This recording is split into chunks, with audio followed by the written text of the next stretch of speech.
What's up, guys? Welcome back to the Team Solemn Circus live video. To the left side here, we have Melodious going up against Dinomorphia on the right side here. Both these decks have not received any new support, but are both being played.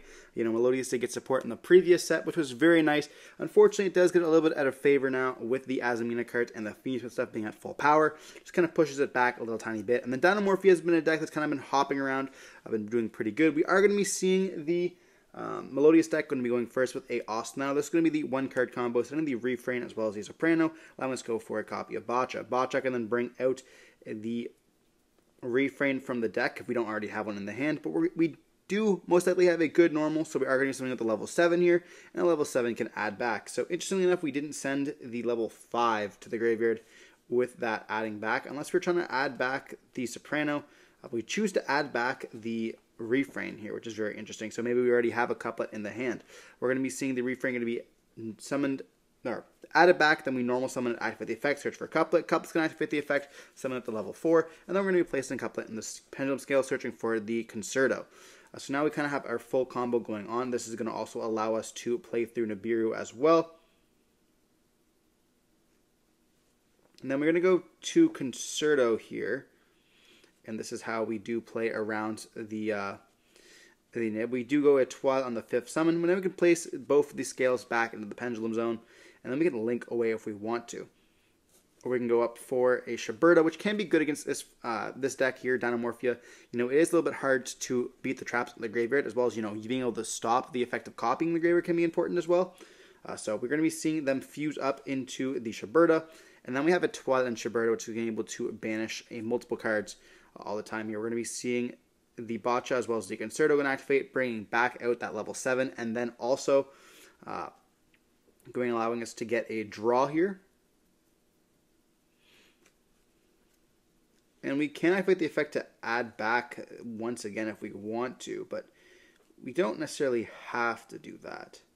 But we should obviously do it to add it back to the hand so we have the other card. Even if we just add the Botcha back to the extra deck just so that we have it, so we can't get like caught with the grave or something like that, can be pretty important.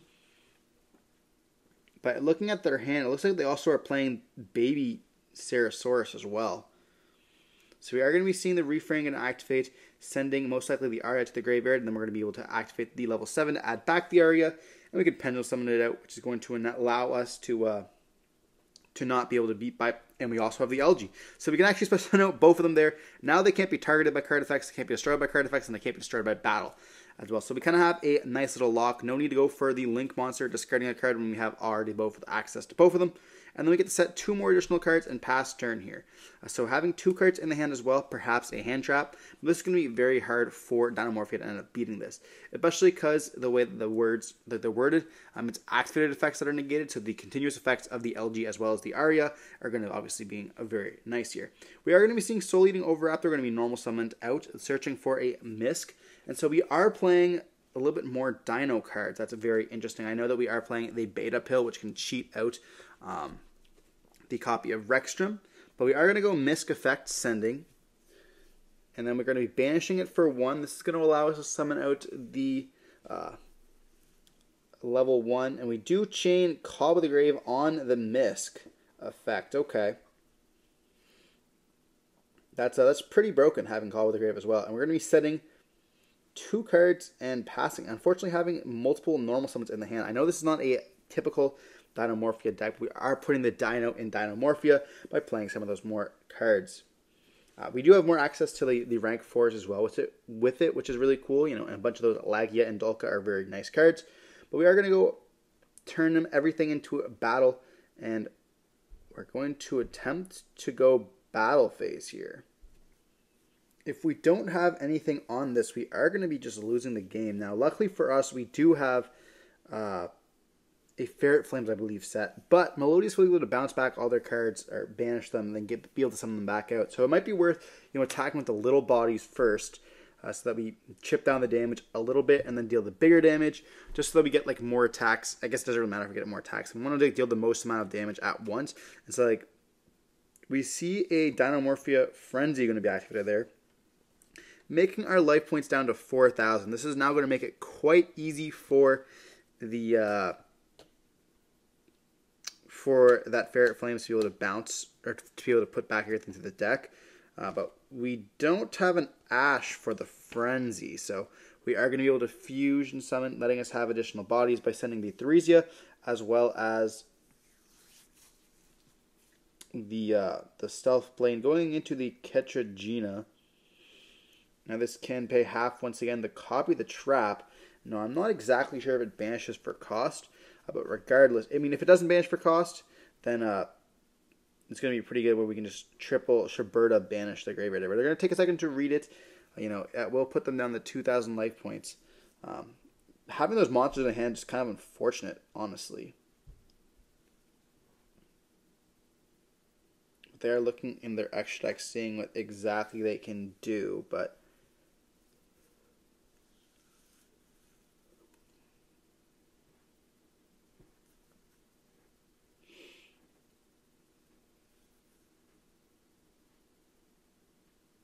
so we are thinking on this. I mean, they are going to be able to banish at any time. We do go Concerto still in the main phase. Okay. Then we're going to be chaining the Ketragina, making everything go down to 2,000. And we do have an Imperm for that there. But we have a Ferret Flame as well. And we can't necessarily stop this, but we can go with Duel. So that's going to be able to bounce back. And maybe it's just worth bouncing back just to catch a... if we bounce back to catch a Gina, then it will still resolve. So we definitely should activate the Shiberta to banish the cards in the graveyard, though. So we have this less Dinomorphia cards in rotation. But we do banish, leaving just Arya on the field so that we can keep the Arya on the field as well, because it's not going to be affected by the Ferret Flames. And then we're debating bouncing the OV back to the hand, but we are going to choose to bounce the OV back, and then they're going to be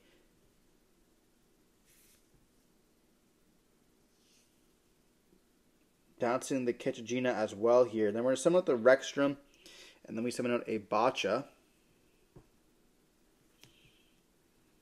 And then we're going to be dumping from the deck, just because we're copying the trap. We're dumping the Theresia and another copy of the Flying Bird here. And Rexstrom will be able to turn all the effects, or essentially stop all the effects that are over 2,000 now. That is going to be the Botcha.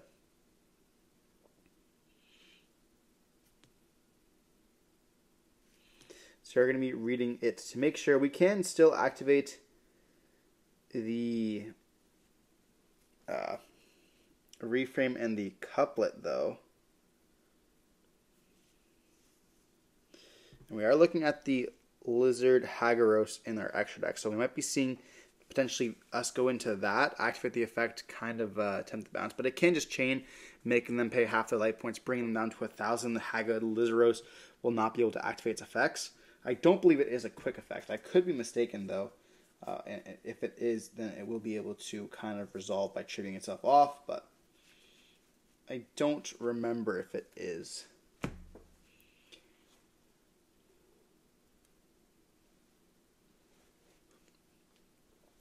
So you go into an SP. SP is going to target the Rexstrom, and then we're going to be chain link to going to be the reframe, or not reframe, but the Botcha targeting the Soprano, and then we're going to go Concerto chain link 3, putting back to draw. And we let that resolve here because I can no longer attack directly. But yeah, we are going to draw a card.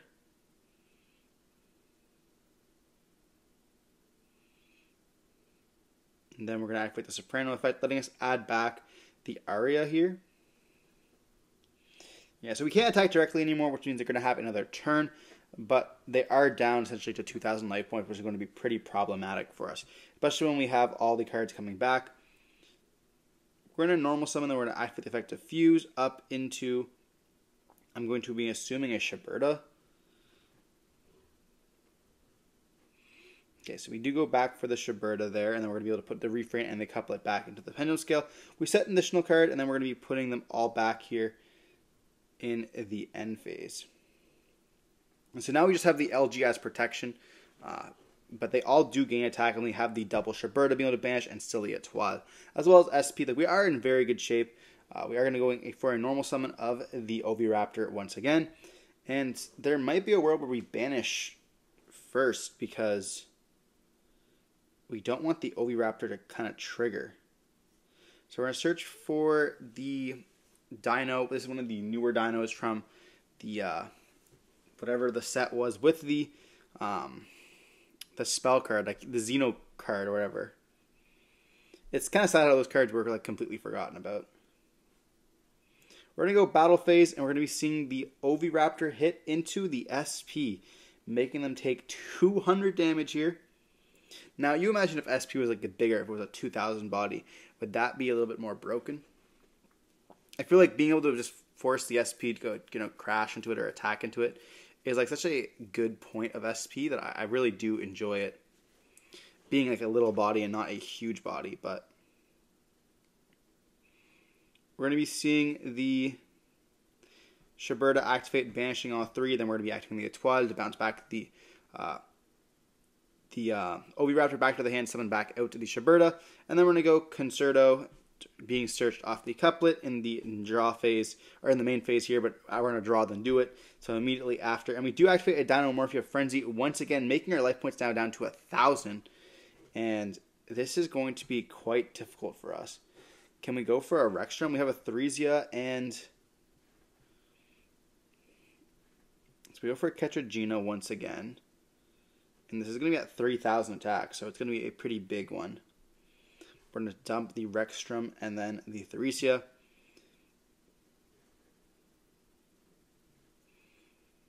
And we are down to 1,000. We have so many normal summon monsters in the hand.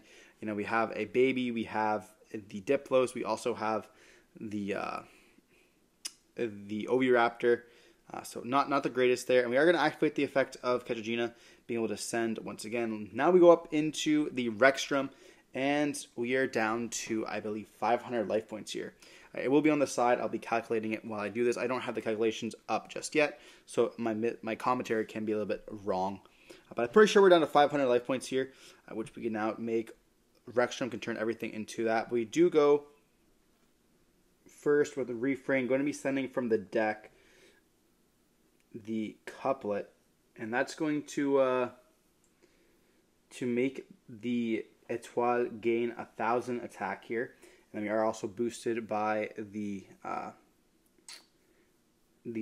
whatever the level 5 is, the LG. But it's still not going to affect the Rex. Like, Rexstrom's still going to be able to turn everything to 250, and it's going to be halving our life points and then turning everything into that. So it's going to be kind of a problem here. But depending on what that set card is, it might just be over that way. We're going to see them go battle phase, and Rexstrom effect's going to activate. They do chain the Imperm to the Rexstrom there. And is that just going to be over for us? They are thinking on this. So they have something they can chain. They're going to chain the big Transcendosaurus here. This is going to be able to destroy the Rexstrom. It is a dinosaur, as well as we have a baby in hand, so we could destroy that as well. Send out another body here if we wanted to. That's pretty cool. It's also going to make the Rexstrom dodge the Imperm. Therefore, all the bodies will be down to 250.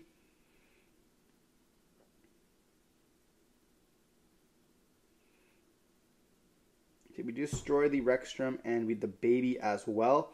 And that's going to summon itself out with a whopping 3,500 attack. Going to be pretty crazy. If it's destroyed, we're obviously not going to be sending the normal summon monster to the graveyard, but that's pretty crazy here. And we get to send one to the graveyard as well if we want to. Baby will be able to activate the effects. And now all of our cards are down to 250 though.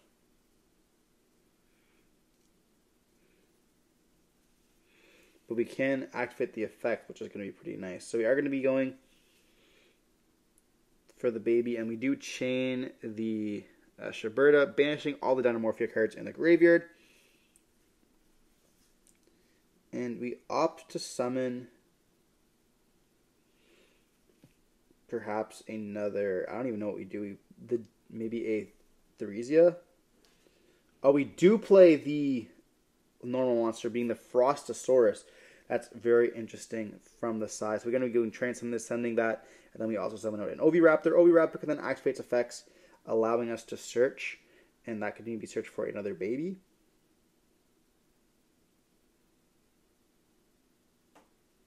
So we're playing a lot of a heavier Dino package here. We searched for the Adamantine Archosaur.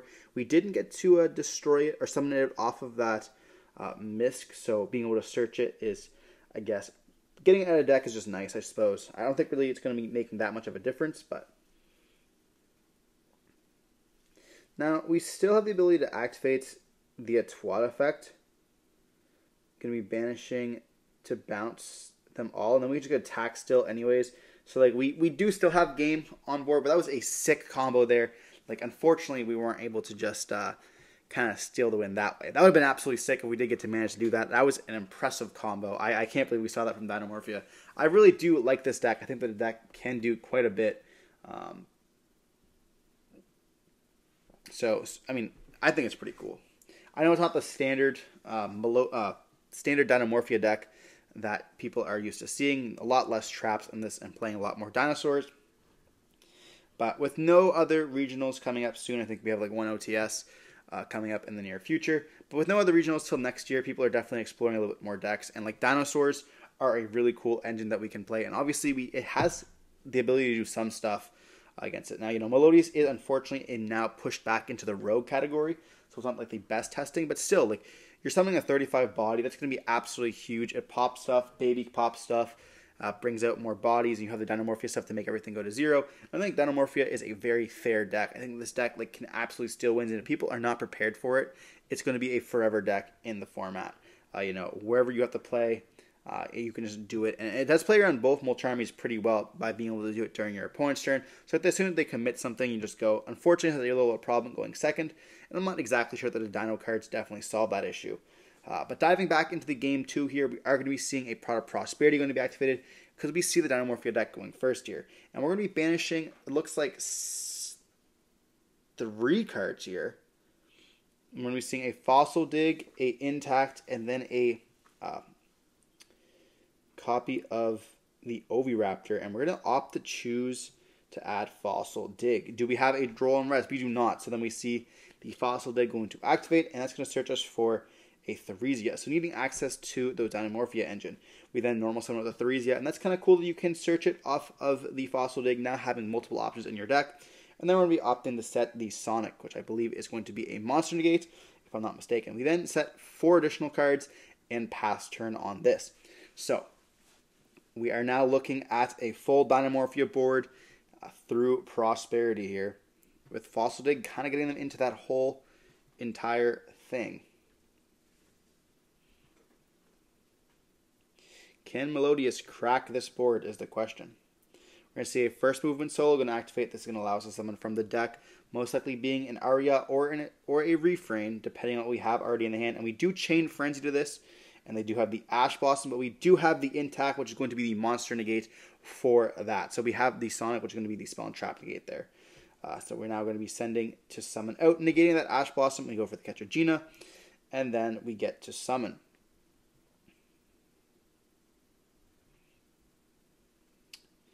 So we opt to summon out. I feel like you have to have Aria, right? Like, you want to just protect yourself from battle at this point, because you are just kind of in a losing state, which is kind of like the power of Melodious. You know, you are able to just sit on like a board and kind of like just do your thing. But we go for the Refrain instead. Now we have gotten rid of one of the Monster Negates, so maybe we can try to make a push here. But we are going to be chaining the Ketragina, making our life points go now down to the 2,000 range. Sending to summon out once again. Going up now for that Rexstrom, and interestingly enough, putting it into the Anima Zone. Now, we are playing Melodious, therefore we're not going to get hit with Anima, but still very important when you are playing into a game. We see the Soprano being searched here, and we're then going to activate a Pot of Desires, banishing 10 for cost. Now, I have a feeling this is going to get met with the Sonic, but potentially it could be just a debate. Like a bait card, I should say. And they're going to let it resolve here, letting them draw 2 cards. I mean, I guess in this case, if it doesn't hurt us, we don't care to negate it. We're then going to be seeing the couplet activate, and this is going to be a spell allowing us to search, and they check their banish cards, making sure they did not banish the Concerto first. And they did, so we're going to be not able to activate that. Instead, we activate a Dark Hole. This is going to be met with the intact, or Sonic there, negating the effect. And then we send the Ketchugene to the graveyard, and we summon out a copy of Theresia. Theresia will then activate the effect, allowing us to set from the deck another intact, which is going to be the Monster Gate for the follow-up turn.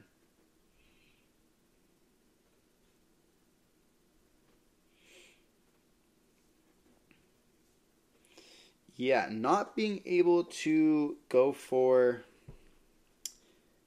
the Concerto is kind of rough here. We also see a first movement solo in the hand, and we just see the Melodious player scoop it up, realizing that they have lost. No need to try to continue this game. We know it's going to be over. So now we're going to be moving on to game 3, where Melodious will be able to choose to go first. Going to be kind of controlling the game state against Dinomorphia, which is a very control-heavy deck. It may work, it may not work. I guess stay tuned and find out.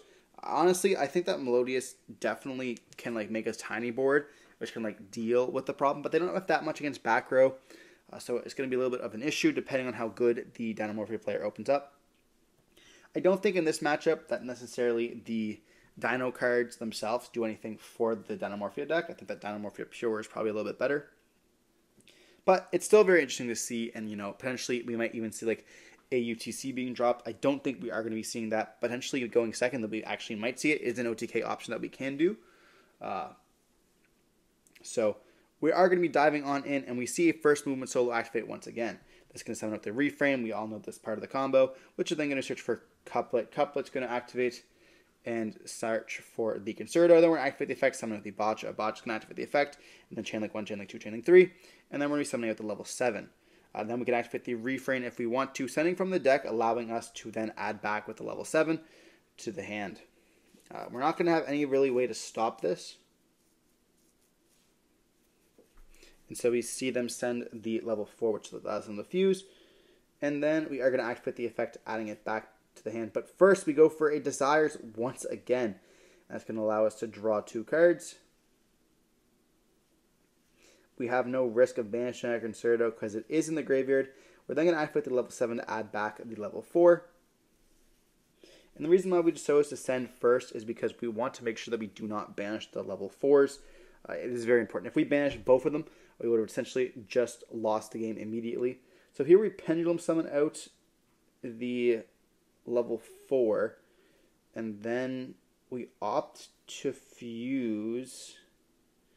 Now, we haven't normal summoned yet, so I feel like that definitely was a misplay, but we go up for an Etoile, then we're going to be able to see the effect of the Concerto as well as the Botcha summoned back out. And then we get to add back once again. I mean, if we would have normal summoned it first, we could have then done that, but we're going to be linking those away for the Bloom. Bloom can activate, discarding an Ash Blossom, which means that they have multiple, and they still have LG and Arya in the deck here to summon out. That's going to be absolutely crazy. And choosing not to even go for a Shiberta line, which is really crazy to me too. You could just normal summon and then go up into the Shiberta here, but they're going to pass on that. We're going to be seeing a normal summon of a Theresia going to activate its effects. And is that going to resolve here?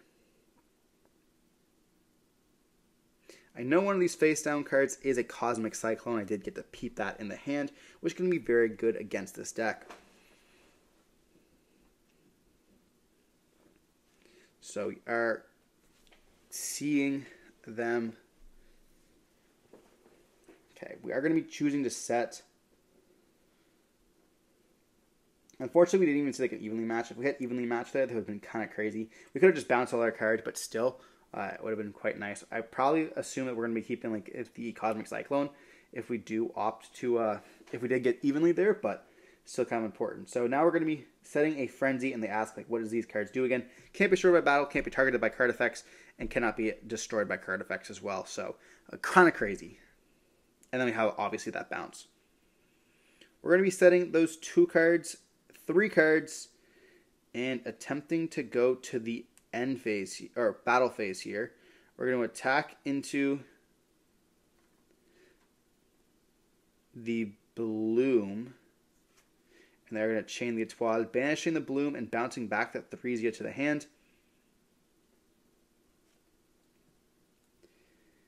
And then we're going to go for Ground Xeno here.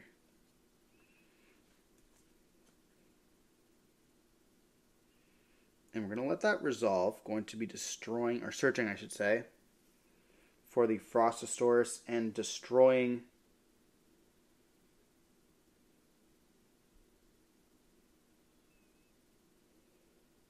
the Theresia. Okay. And then we're going to be seeing the level 6 going to activate, allowing us to summon.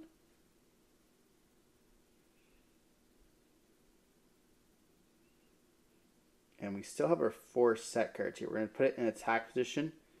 And they are going to go Cosmic on the Frenzy. Interestingly enough, because we still have the Ash in the hand, so we're kind of just hitting a card that we could have ashed. But I suppose it doesn't really matter if everything else we can just stop anyways. So we're going to go for another Cosmic, paying another 1,000 life points. And they're going to randomly roll a dice here. And they're going to end up hitting... Oh, we negate it with Iron Thunder. That's crazy. They're paying half our life points to negate that. That must be one powerful card here. I'm not exactly sure what card it is. We put the LG in attack position, and then they flip up a domain. We do have the Ash for this, and we just admit defeat, realizing that the game is over.